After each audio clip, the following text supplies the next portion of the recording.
स्वर सुधा मंच पर प्रस्तुत है मालती जोशी की कहानी मिलियन डॉलर नोट। गाड़ी जैसे ही प्लेटफॉर्म पर दाखिल हुई, मैंने मोहन को देख लिया और राहत की सांस ली। यह तो पता था कि लेने के लिए कोई न कोई जरूर आएगा, फिर भी आदतन धुकधुकी बनी रहती है। भीड़ के जरा सा छटते ही मोहन गाड़ी में चढ़ आया। उसने हम दोनों के सूटकेस उतारे, मुझे सहारा देकर उतारा।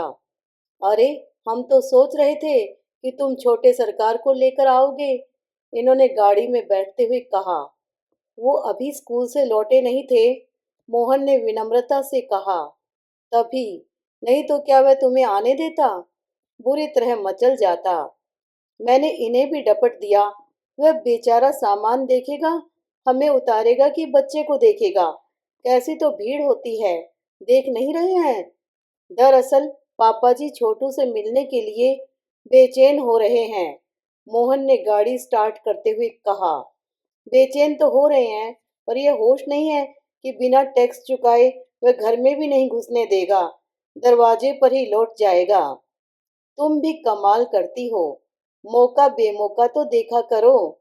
पर यह बात बच्चा थोड़े ही जानता है कि हम गमी में जा रहे हैं या खुशी में। उसे तो यह मालूम है कि दादा दादी दिल्ली गए हैं, कुछ न कुछ तो लाएंगे ही। मेरा उल्हाना काम कर गया। ये बोले, मोहन बेटा, जरा न्यू मार्केट में गाड़ी रोक लेना, बच्चे के लिए कुछ ले लेंगे। अगर खाली हाथ गया तो मेरी खैर नहीं है। गीत चाहे मुझे माफ कर देगा, पर उसकी दादी ही मुझे घर में घुसने नहीं देगी। मोहन ने न्यू मार्केट आते ही गाड़ी एक और पार्क की। हमने पास की दुकान से एक बड़ी सी बस और एक चिप्स का पैकेट ले लिया। हम घर पहुंचे तब गीत बाबू मम्मी के साथ बैठे खाना खा रहे थे। हमसे सब्र नहीं हुआ, वहीं उसे प्यार कर लिया। आप लोग कुछ खाएंगे? प्लेट लगा दूं? बहू ने पूछा। ना बेटा, शताब्दी से आए हैं न, नाश्ता खाना सब गाड़ी में हो चुका है। बहुत सुबह उठना पड़ा होगा न। सुबह 4 बजे की जगह हैं, तब तो 6 बजे वाली गाड़ी पकड़ पाए। मम्मी जी, आप लोग अब थोड़ा आराम कर लीजिए। नींद आ जाए तो ठीक है, कम से कम कमर तो सीधी हो जाएगी। मैं इसे भी थोड़ी देर सुला देती हूँ, नहीं तो ये आपको भी सोने नहीं देगा। बिस्तर पर लेटते ही मुझे याद आया। सुनिए, इतनी हाय तौबा करके उसके लिए खरीदारी की और नालायक ने एक बार भी नहीं पूछा कि हमारे लिए क्या लाए। बहू ने हमें जबरदस्ती सोने भेजा था और हम दोनों अच्छे बच्चों की तरह सचमुच सो गए। मन चाहे कुछ भी कहता रहे, शरीर को सचमुच विश्राम की जरूरत थी।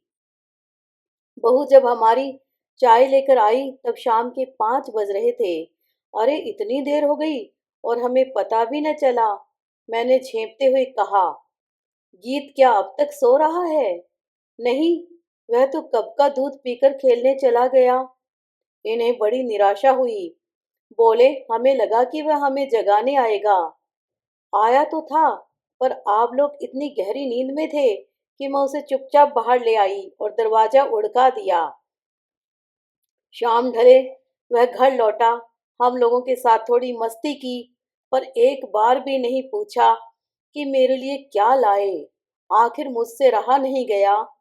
मैंने रसोई में जाकर बहू से कहा, तुम्हारा लड़का तो इन 4 दिनों में बड़ा शरीफ बन गया है, हमसे एक बार भी नहीं पूछा कि हमारे लिए क्या लाए।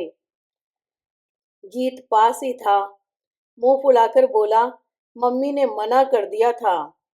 मैंने उसकी ओर देखा तो वह बोली, मम्मी जी, इस बार आप जिस परिस्थिति में दिल्ली गए थे उसमें शॉपिंग की गुंजाइश थी क्या, इसीलिए मना कर दिया था।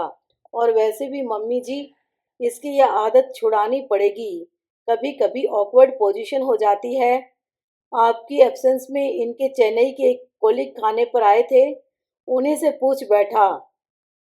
बेचारे बहुत शर्मिंदा हुए, बार बार कहते रहे कि मुझे बताया क्यों नहीं कि घर में बच्चा है, मैं कुछ ले आता, मुझे अभी दुकान ले चलो। वे शर्मिंदा क्या हुए, उनसे ज्यादा हम शर्मिंदा हुए। अरे, तो क्या हुआ, बच्चा है भाई। ऐसा बच्चा भी नहीं है मम्मी जी, इस 22 तारीख को पूरे 5 साल का हो जाएगा। वाह, जैसे 50 का ही हो जाएगा। नहीं मम्मी जी, लोगों के सामने बहुत खराब लगता है। इसीलिए उस दिन इन्होंने फिर अच्छी खिंचाई की, मतलब पिटाई की। हम लोग सामने नहीं थे ना, तुम लोगों को हाथ साफ करने का मौका मिल गया। यह कहते हुए मैंने बच्चे को ऐसे चिपटा लिया जैसे अभी अभी पिटा हो। बाद में मैंने उसे गोद में बिठाकर समझाया, बेटे, मम्मी ठीक कहती हैं, हर किसी से नहीं मांगना चाहिए। लोग हंसते हैं, कहते हैं लड़का मंगता है। सिर्फ अपने लोगों से मांगना चाहिए। अपने मतलब अपने मतलब जैसे बड़े पापा हैं, बड़ी मम्मी है, तेरे अन्नू मामा है, आरती मौसी है, निधि बुआ है और मिन्नी बुआ। उसने मेरी एक दूर की भतीजी का नाम लिया।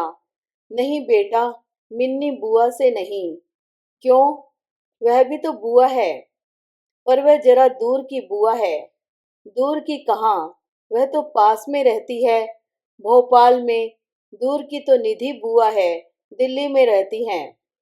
संयोग से 2-3 दिन बाद ही मिन्नी आ गई। वह दूर कोई फिजा में रहती है, इसलिए जब भी इधर आती है तो मिलकर ही जाती है। थोड़ी गपशप के बाद बहू चाय बनाने चली गई। गीत पूरे वक्त अपने रंगीन ब्लॉक से घर बनाता रहा। बीच बीच में कनखियों से बुआ को देखता भी रहा। आखिर मिन्नी से रहा नहीं गया। बोली, शैतान, लगातार टुकुर टुकुर देख रहा है, बुआ से बात नहीं करेगा? उसने फुसफुसाकर पूछा, कुछ लाई हो? लाई तो हूँ, पर यहाँ आओगे तभी मिलेगा। मिन्नी ने अपने पर्स से एक बड़ी सी कैडबरी निकाली। गीत फौरन दौड़कर उससे लिपट गया। तभी बहू चाय लेकर आई। लड़का बेचारा सहम गया। बोला, बुआ तुमने अपने से दी है न? मैंने मांगी तो नहीं थी न? हाँ, मैंने अपने से दी है, पर मांगते तो और अच्छा लगता। आखिर बुआ हूँ तुम्हारी। पर तुम तो दूर की बुआ हो न, मुझे काटो तो खून नहीं। मिन्नी का चेहरा भी कैसा तो हो गया। ये लड़का भी गजब करता है, कहते हुए मैंने बहू की ओर देखा। उसने फौरन बात को संभालते हुए कहा, यह लड़का तो एकदम बॉडम है दीदी। उस दिन मम्मी पापा जी दिल्ली से लौटे थे ना, निधि दीदी की तेरी में गए थे, बहुत थक गए थे और ये आपके यहाँ आने की जिद पकड़ गया।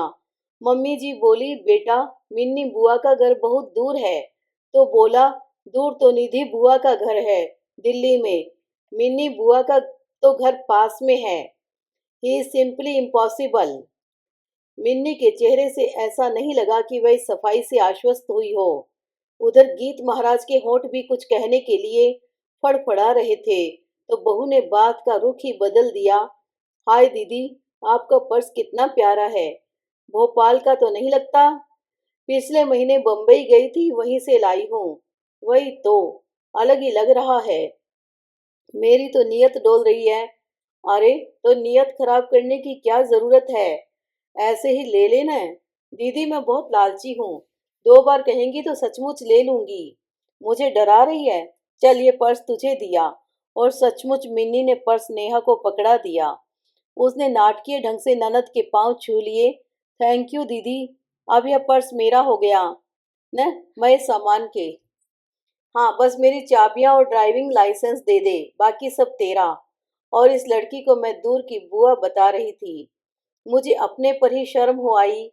नेहा को भी शर्म आ रही थी कि जरा सी बात को ढांकने के लिए उसने दीदी को कितनी बड़ी चपत दे दी। गीत की सालगिरह का दिन था। समधी जी को गुजरे अभी 1.25 महीना भी नहीं हुआ था, सो हमने हमेशा की तरह धूमधाम नहीं की। बस मोहल्ले के बच्चों को बुला लिया था। शाम को सारी तैयारी हो चुकी थी। केक भी तैयार था। बस गीत के दादाजी का इंतजार था। वे समय से आए तो पर एक मेहमान के साथ। घर में चहल पहल देखकर मेहमान बोले, बड़ी रौनक है घर में, कोई फंक्शन है क्या? आज हमारे राजकुमार की सालगिरह है। अरे वाह, तब तो मैं बड़े मौके से आया हूँ। हाँ, आज गीत को 2-2 दादाजी लोगों का आशीर्वाद मिलेगा। खैर समय पर केक काटा गया। फिर उसने हम सबके पैर छूकर आशीर्वाद लिया। जैसे ही उसने अतिथि महोदय के पैर छुए, उन्होंने 100 का एक नोट उसे पकड़ा दिया। हम लोग तो संकोच से भर उठे। भाई साहब, ये क्या कर रहे हैं आप? आप तो बस आशीर्वाद दीजिए। पैसों का बच्चों के लिए। कमाल करती हैं भाभी जी आप। इधर तो दादाजी कह रही हैं, तो क्या खाली हाथ आशीर्वाद दूं? और ऐसा मैंने कौन सा कारों का खजाना लुटा दिया? 100 रुपए की आजकल अहमियत ही क्या है? यह मैं भी जानती हूँ कि आजकल 100 रुपयों की कुछ में कीमत नहीं है। पर अपने अनुभव के आधार पर यह भी जानती हूँ कि 100 का नोट भी अगर बिना किसी पूर्व सूचना के सर से निकल जाए तो मध्यम वर्गीय अर्थव्यवस्था में कैसा झोल आ जाता है। मैंने उनकी तायीद करते हुए कहा, पता है एक बार पड़ोस में संतोषी माता के उद्यापन में गया था। लौटकर मुझे दक्षिणा का रुपया पकड़ाते हुए बोला, दादी ये लो मेरी सैलरी। गीत हमारी तरफ टुकुर टुकुर देखता हुआ बातें सुन रहा था। उसकी समझ में और कुछ न आया हो, पर इतना समझ गया था कि उसके खजाने पर खतरा मंडरा रहा है। अपना बायां हाथ जेब पर रखकर बोला, पर दादाजी मैंने तो इनके पैर भी पढ़ लिए हैं। हाँ बेटा, बड़ों के तो पैर पढ़ना ही चाहिए। तो अब ये रुपया मेरा हो गया न। मम्मी ने मिनी बुआ के पैर छू लिए थे तो पर्स उनका हो गया था। शाबाश बेटा, मेहमान बोले, इतनी देरी में तूने एक अकलमंदी की बात की है। ये रुपया तुम्हारा है और भाभी जी, आप लोग अब इस विषय पर कृपया बातें बंद करें। मुझे अब और शर्मिंदा न कीजिए। तभी भीतर से गीत को बुलावा आया, भीतर आओ बेटे, दोस्त इंतजार कर रहे हैं। वह भीतर जाने के लिए मुड़ा, फिर पता नहीं क्या सोचकर लौटा। वह 100 का नोट दादाजी के हाथ में देता हुआ बोला, अब वैगनार ले लेना। कैसी वैगनार? वैगनार, बड़ी गाड़ी। उसने दोनों हाथ फैलाकर गाड़ी की विशालता का बोध कराया। गीत मम्मी की कड़ी आवाज सुनकर अंदर दौड़ लगा गया। ये वैगनार क्या बोला है भाई साहब? अतिथि महोदय ने पूछा। अरे भैया, ये आजकल के बच्चे इतनी गाड़ियों के नाम जानते हैं कि क्या बताएं। सिर्फ जानते ही नहीं, पहचानते भी हैं। हमारे मुन्ना राजा को हमारी मारुति सख्त नापसंद है। कहते हैं दुकान में क्या और कोई गाड़ी नहीं थी जो आप ये पिद्दी सी कार उठा लाए। परसों तो मुझे ताव आ गया। कह दिया कि देखो बेटा, मैं रिटायर्ड आदमी हूँ, मेरे पास बड़ी गाड़ी खरीदने के लिए पैसे नहीं हैं। इसीलिए उसने आपको ये 100 का नोट दिया है कि बड़ी गाड़ी खरीद लो। ना भैया, इसे 100 का नोट मत कहो।